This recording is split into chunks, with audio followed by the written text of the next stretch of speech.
സഹോദരരെ, സർവശക്തനായ ദൈവമാണ് പ്രപഞ്ചത്തെ സൃഷ്ടിച്ചതും പരിപാലിക്കുന്നതും. ദൈവത്തിൻ്റെ പരിപാലന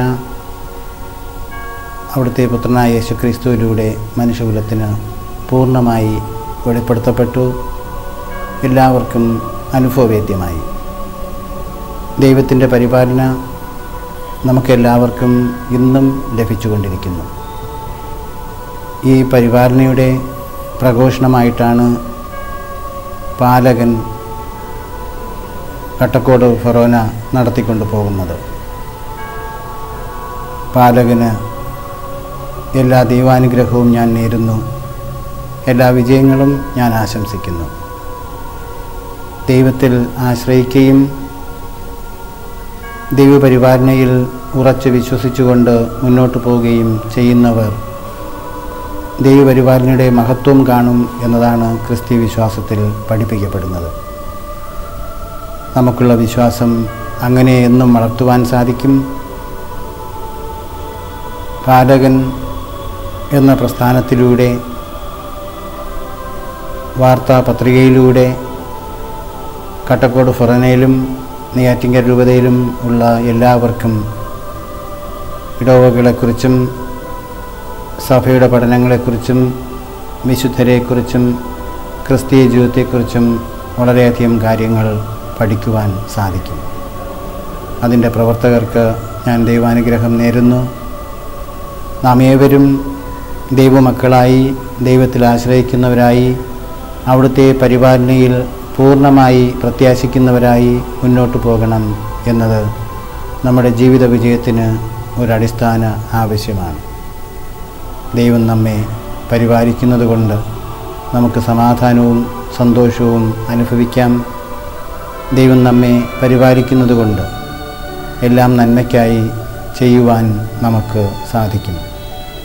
ദൈവത്തിൻ്റെ പരിപാലനയിൽ മാത്രമേ നമുക്ക് നമ്മുടെ ചുറ്റും കാണുന്ന, ലോകത്തിലെങ്ങും കാണുന്ന പ്രശ്നങ്ങൾക്കും പ്രതിസന്ധികൾക്കും പരിഹാരം കാണുവാൻ സാധിക്കൂ.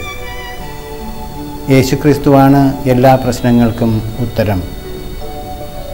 എല്ലാ പ്രശ്നങ്ങൾക്കും പരിഹാരം യേശുക്രിസ്തു സുവിശേഷത്തിലൂടെ മനുഷ്യകുലത്തെ പഠിപ്പിച്ചിട്ടുമുണ്ട്. അതിനാൽ സുവിശേഷം പഠിക്കുവാനും അതിലെ സന്ദേശങ്ങൾ ഉൾക്കൊള്ളുവാനും ദൈവത്തിൽ വിശ്വസിക്കുന്ന എല്ലാവരും പരിശ്രമിക്കണം എന്നതാണ് ദൈവപരിപാലനയുടെ തത്വം. അങ്ങനെ ഈ ഭൂമിയിൽ എല്ലാ മനുഷ്യരും ദൈവാനുഗ്രഹം പ്രാപിക്കുവാനും എല്ലാ മനുഷ്യർക്കും ദൈവപരിപാലനയുടെ അനുഭവങ്ങൾ ഉണ്ടാകുവാനും ഇടവരട്ടെ എന്ന് ഞാൻ ആശംസിക്കുന്നു. അതിന് ദൈവം നമ്മെ എന്നും പരിപാലിക്കട്ടെ, അനുഗ്രഹിക്കട്ടെ, വഴി നടത്തട്ടെ.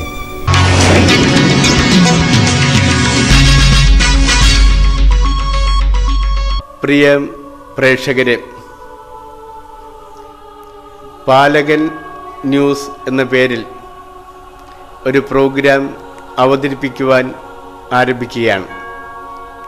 വളരെയേറെ സന്തോഷവും അഭിമാനവുമുണ്ട്. പാലകൻ എന്ന പേര് വളരെ വ്യാപകാർത്ഥത്തിൽ അർത്ഥവത്തായി ഈ പ്രപഞ്ചത്തിൽ മുഴുവൻ നിറഞ്ഞു നിൽക്കുന്ന ഒന്നാണ്. ബൈബിളിലേക്ക് കടന്നു പോകുമ്പോൾ പഴയ നിയമത്തിലുടനീളം നിറഞ്ഞു നിൽക്കുന്ന ഒരു ചിന്തയാണ് പാലകൻ്റെ, പരിപാലകൻ്റെ ആ സാന്നിധ്യം എന്നത്.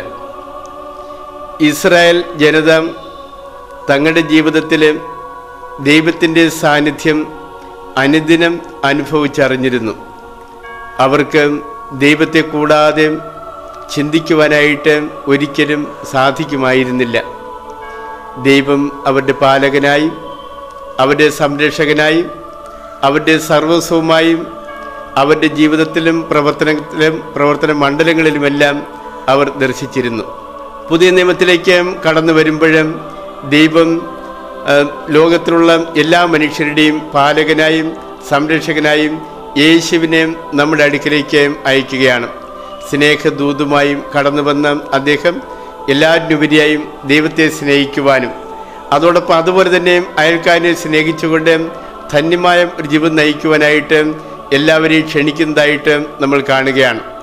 ആ പാലകൻ്റെയും ആ സാന്നിധ്യം കൂടുതലും രോഗികൾക്കും വേദന അനുഭവിക്കുന്നവർക്കും ദൈവത്തിൽ നിന്ന് അകന്നു പോകുന്ന എല്ലാവർക്കും പാപം ചെയ്യുന്നവർക്കുമെല്ലാം ആശ്വാസം നൽകുന്ന ഒരു സാന്നിധ്യമായിട്ട് കടന്നു വരികയാണ്.